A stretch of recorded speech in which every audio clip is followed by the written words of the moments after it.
Hello. In this lecture, I will be discussing to you the continuation of the topic entitled Evolution of Management Theory. And I will start my discussion today by discussing to you behavioral approach. Okay, behavioral approach include behavioral management theory. Okay, in this phase of evolution of management theory,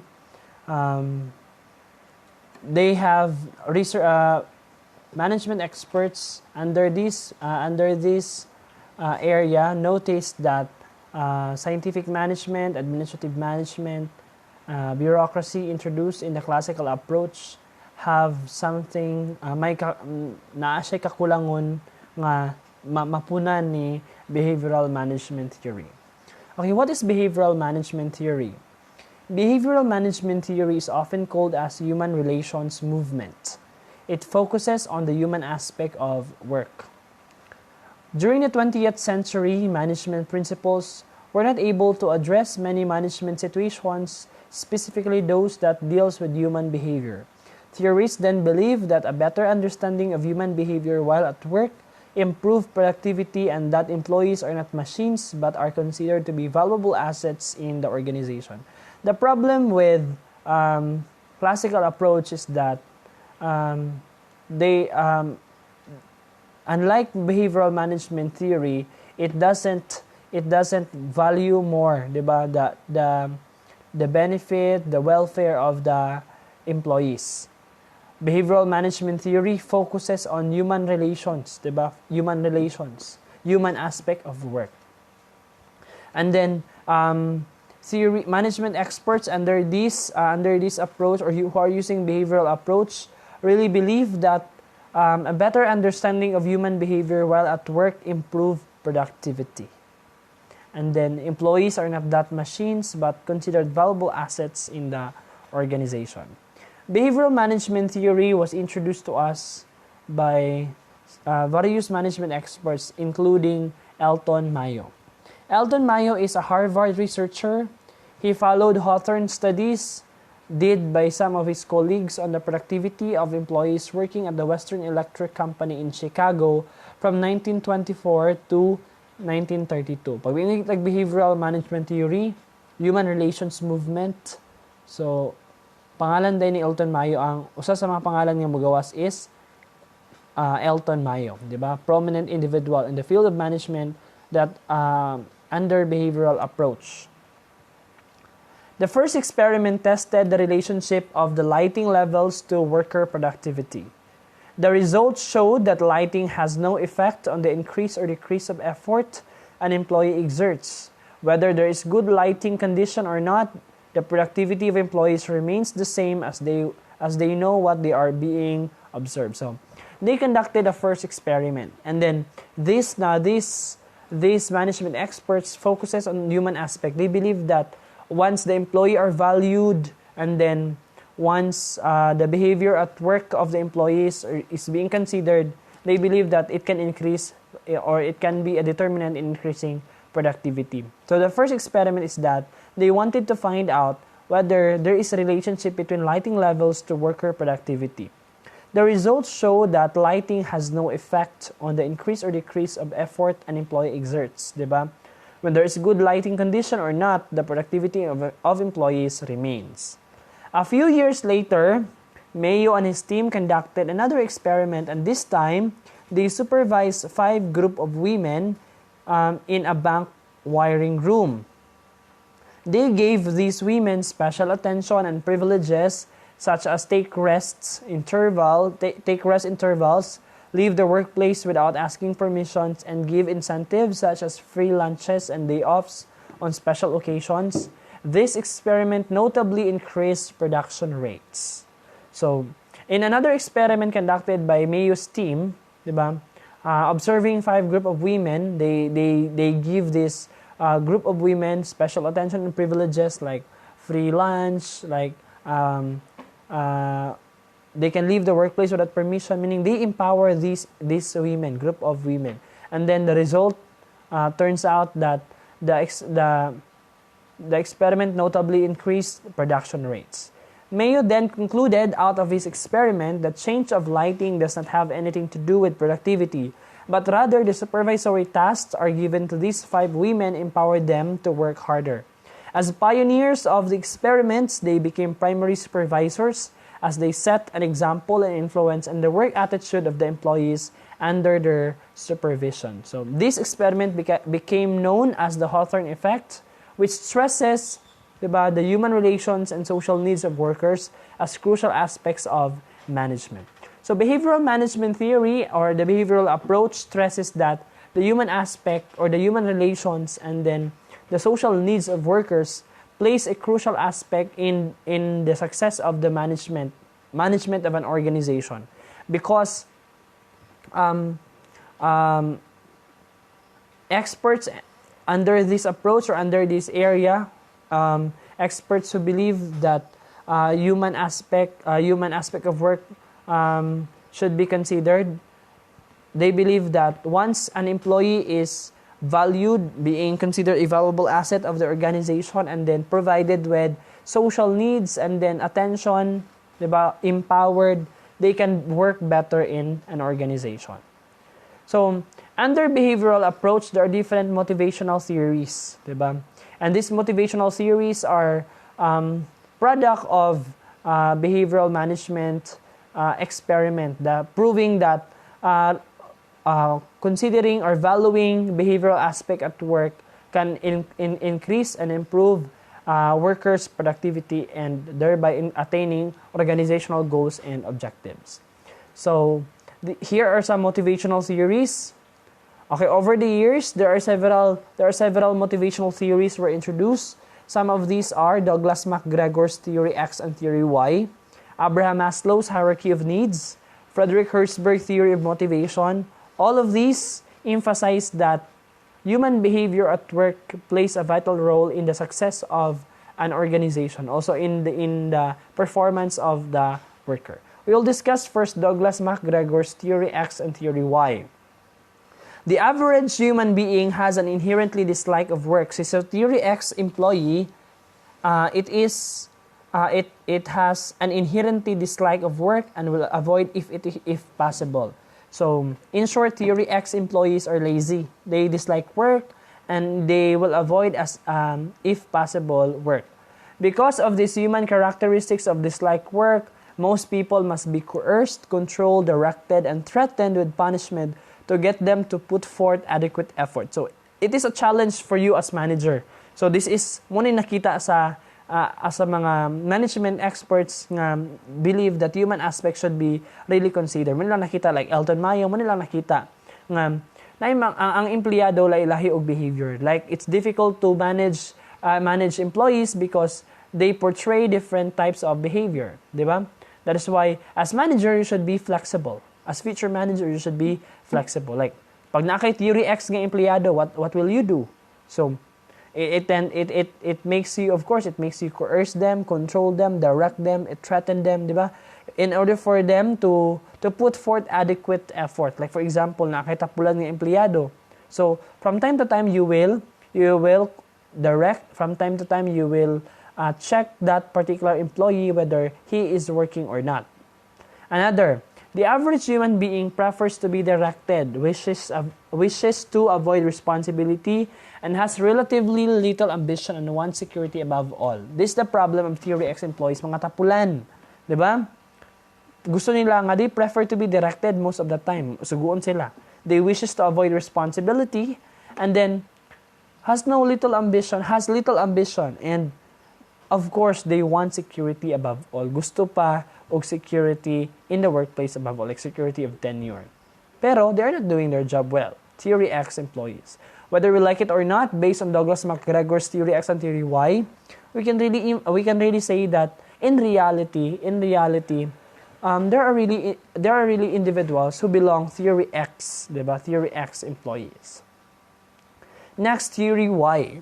The expenditure of physical and mental effort in work is as natural as play or rest. So Theory Y, the expenditure or as they extend their physical and mental effort, they feel that it's as natural as play or as natural or rest, di ba? Parang wala lang, trabaho dyan nila, di ba? Inana kakugihan si Theory Y. And it's good to be a Theory Y employee. Theory Y people will exercise self-direction and self-control, di ba? That particular employee does not need to be directed by the boss, di ba? Directed by the manager.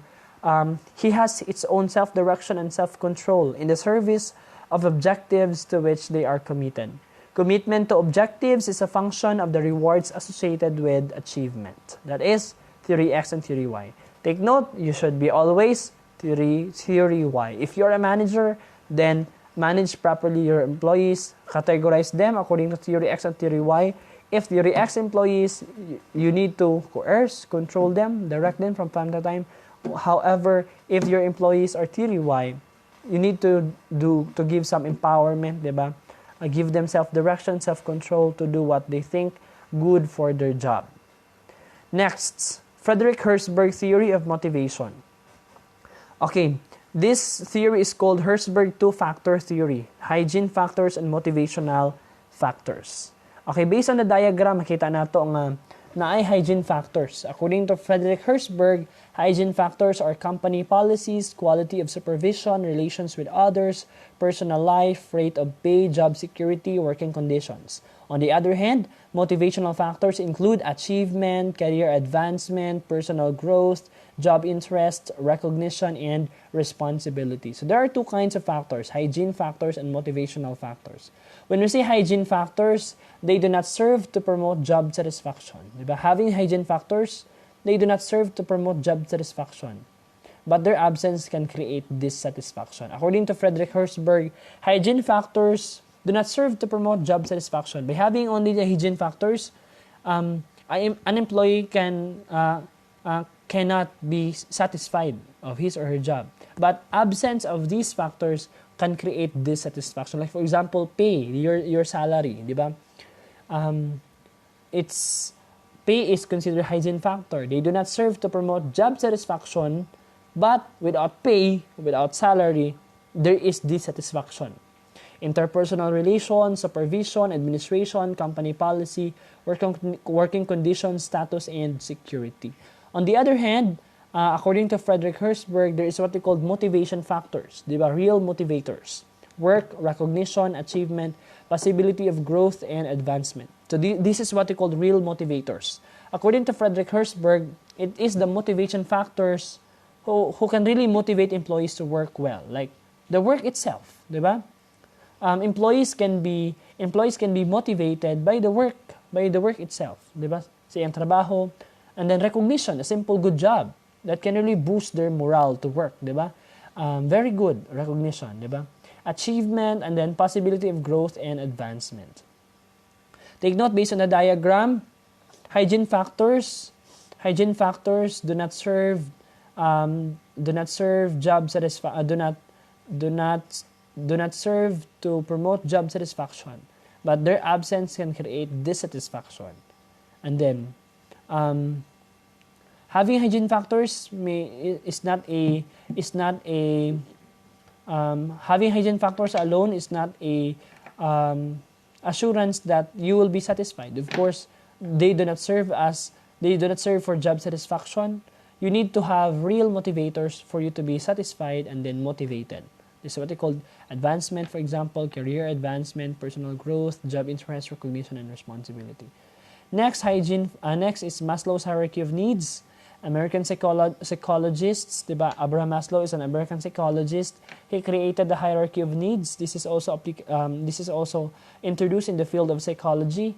Maslow's hierarchy of needs states that, or it's a theory based on his assumptions of the human needs. And according to Maslow, human needs are never completely satisfied. Human behavior is purposeful and is motivated by the need for satisfaction. Needs can be classified according to hierarchical structures of importance from the lowest to highest. So, according to Abraham Maslow, human needs are never completely satisfied. So, after masatisfy nimo ang usa ka level of needs, you crave for more, for another level of needs. So, this is the hierarchy of needs. Diba? Self-actualization is the top, diba? start as a physiological needs: air, water, food, shelter, sleep, clothing, reproduction. And then after these physiological needs, were satisfied, we crave for another level of needs, safety needs, and then love and belongingness, esteem, and self-actualization. Maslow hierarchy of needs theory helped managers to understand, visualize, and create employee motivation. Okay, I have video presentation for that. Okay, that is all about behavioral approach. Next is quantitative approach, management science theory. So management science theory, known as quantitative approach to management, management science, it's known as the quantitative approach to management. The quantitative approach, perspective on management that emphasizes the use of methods in managerial decision-making based on the scientific method. So this approach is applicable for decision-making, wherein it is very useful in decision-making, wherein managers come up with decisions based on quantities, based on data, and then by using quantitative techniques. Management science theory uses quantitative techniques in decision-making. This approach includes application of statistics, optimization models, information models, linear programming, network analysis, and computer simulations. Like management is all about presenting the data, like sales, production in a statistical graph. Muna siya si management science theory. These tools and techniques can be used when making decisions regarding inventory control, plant site locations, quality control, and range of other decisions where objective information is important. Management science theory originated during World War II as mathematical and statistical solutions to military problems were developed for wartime use. It contributes to managerial decision-making, particularly in planning and controlling. So, applicable kay si quantitative approach to management, especially in planning, like looking at the data, diba? The statistics, the sales, the production. It can really help in planning as well as controlling human resources as well as financial resources. The primary strength of quantitative approach is that it enables manager to solve complex problems that cannot be solved by common sense alone. Because in quantitative approach, your decision must be grounded on a certain facts or data. Diba, di ka basta-basta create og decision kung wala ka naka-base sa statistics, wala ka naka-base sa data of the company itself. Like for example, like putting up another branch, diba? And by looking at your income, you can actually looking in income or in a statistical presentation showing your income of your company, mas makita nimo kung there's a need to expand or not, right? Okay, next, system approach. System approach or organizational environment theory. By the late 1960s, theorists recognized that human factor alone is not a consideration to achieve organizational effectiveness.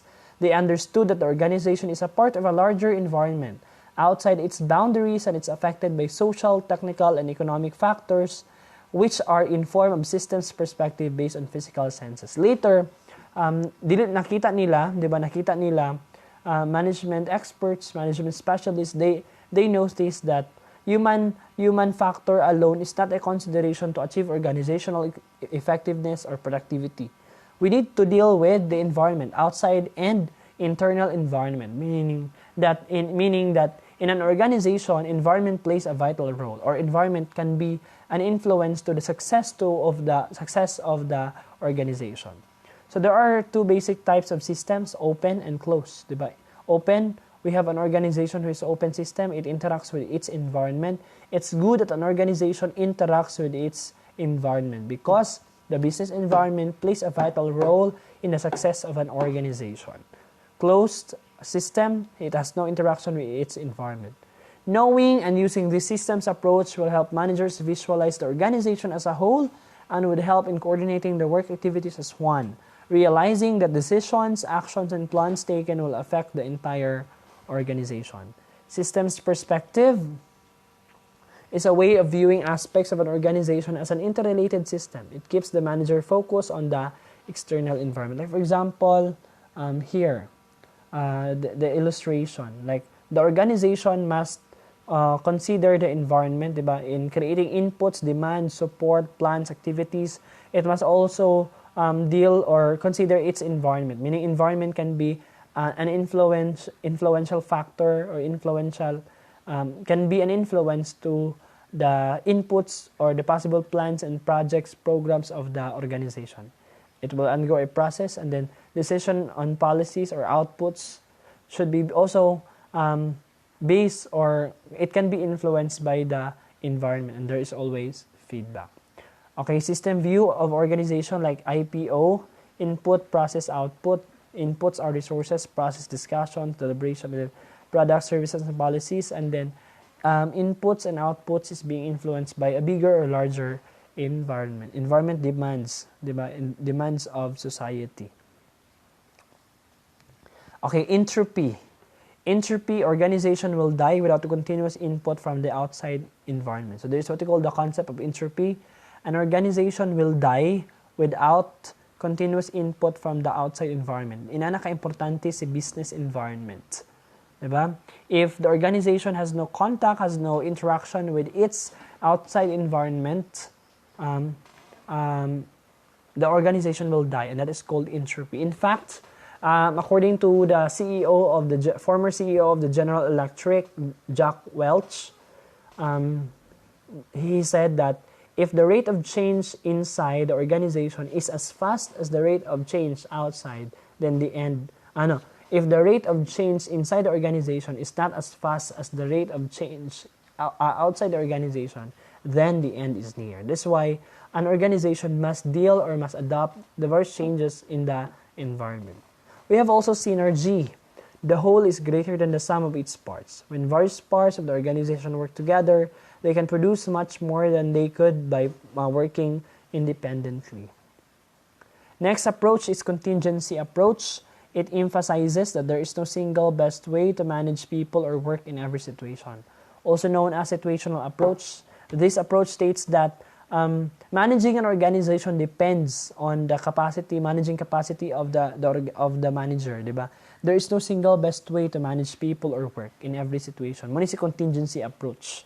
Situational approach. It states that managing an organization depends on its manager, meaning and then alay-lahi ang manager, di ba? By different situation. Management approach differs from time to time according to situation. It encourages managers to study individual and situational differences before deciding on a course of action. Okay, this approach is derived from the study of leadership and organizational structures with respect to leadership. Psychologists develop detailed explanations of which style of leadership would work best in which situation. And lastly, information technology era approach and beyond. The information technology era had relatively modest beginnings in the 1950s with the use of electronic data processing to take care over the manual processing of large batches of data and the numbers. Since we are now in the information and communication technology era, diba, naapoy another changes sa atong management of an organization, diba? Management of organization today is not that as simple as you think, because you need to adapt with the various changes of the environment. And one change is that our being ICT or techno-oriented society, being in the techno-oriented society, organization today must deal with the current changes or the current innovations brought to us by technology. Managers often communicate with people, even sending layoff notices by email rather than by telephone or in person. Managers organize their sales and marketing efforts differently by using the internet. If you have questions, class, please write it in the comment section, and or you can message me in our Facebook group chat. Thank you and God bless.